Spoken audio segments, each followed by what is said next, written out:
obviously like the actory part of you is not gone. No. Do you feel now that you've kind of pivoted throughout these different things during this pandemic, do you feel it's helped you still stay in that creative place? Um, yes, yes, yes, and. So I do feel like I'm in a creative place because I definitely have learned a lot of things during this pandemic that I don't think I would have learned in this industry unless there had been a pandemic. Mm. And the and comes from I miss it and respect it even more. I you know we were talking today in the staff meeting. We were talking about whether or not our theater would go virtual. Would we do some? I have no desire to do that because that's not what theater is. I have Mm-hmm. no desire to film a show and to put it up for people to stream and see. I'm glad that people are doing it, and that's wonderful. But uh, my job is to bring people into the space and to tell stories in person, and all of us share that experience together. And you lose something when you're watching it virtually. You Yeah. lose the intimacy of the storytelling. Um, so I don't have a desire to do that.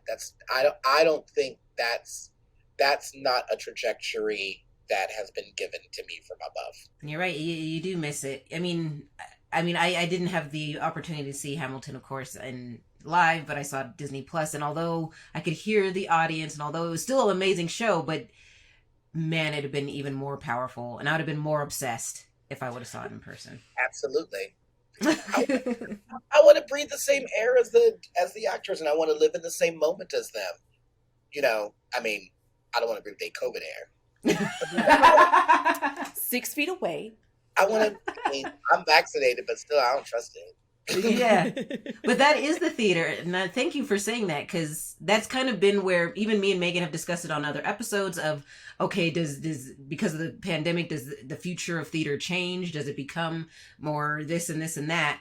And that was even a debate in my own mind, like, well, what should it be? But I thank you for mentioning that, because at the end of the day, that is theater, and if you do replace it, we lose theater.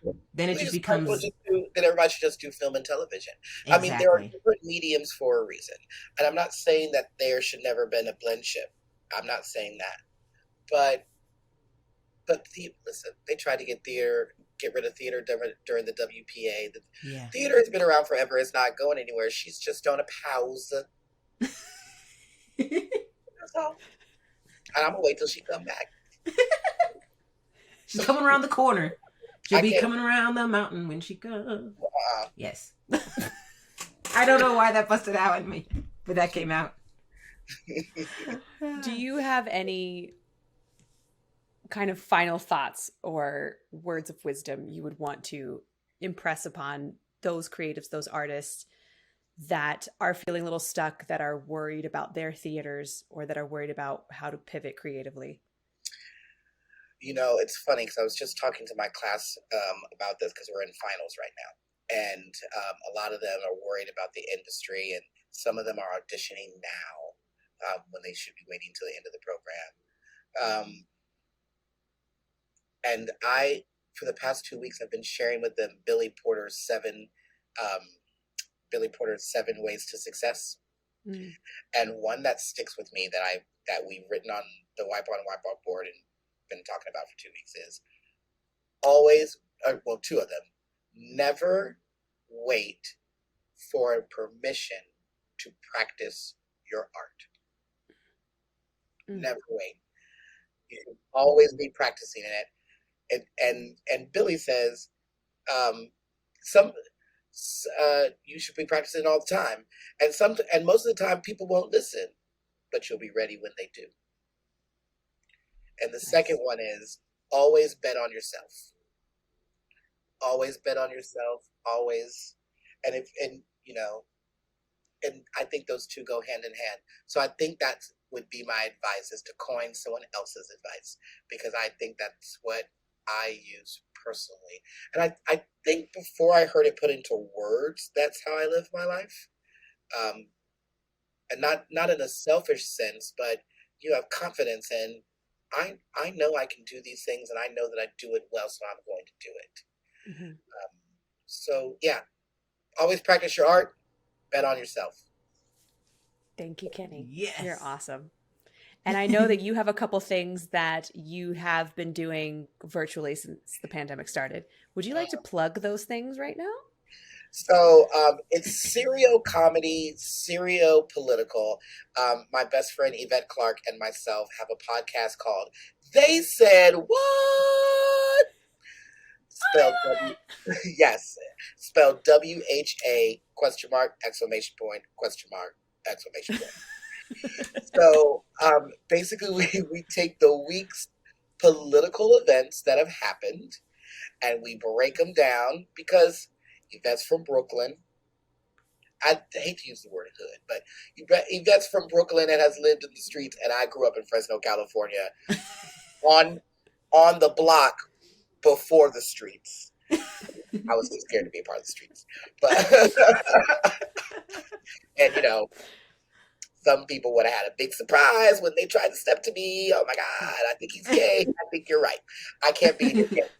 Thank you for playing. Right.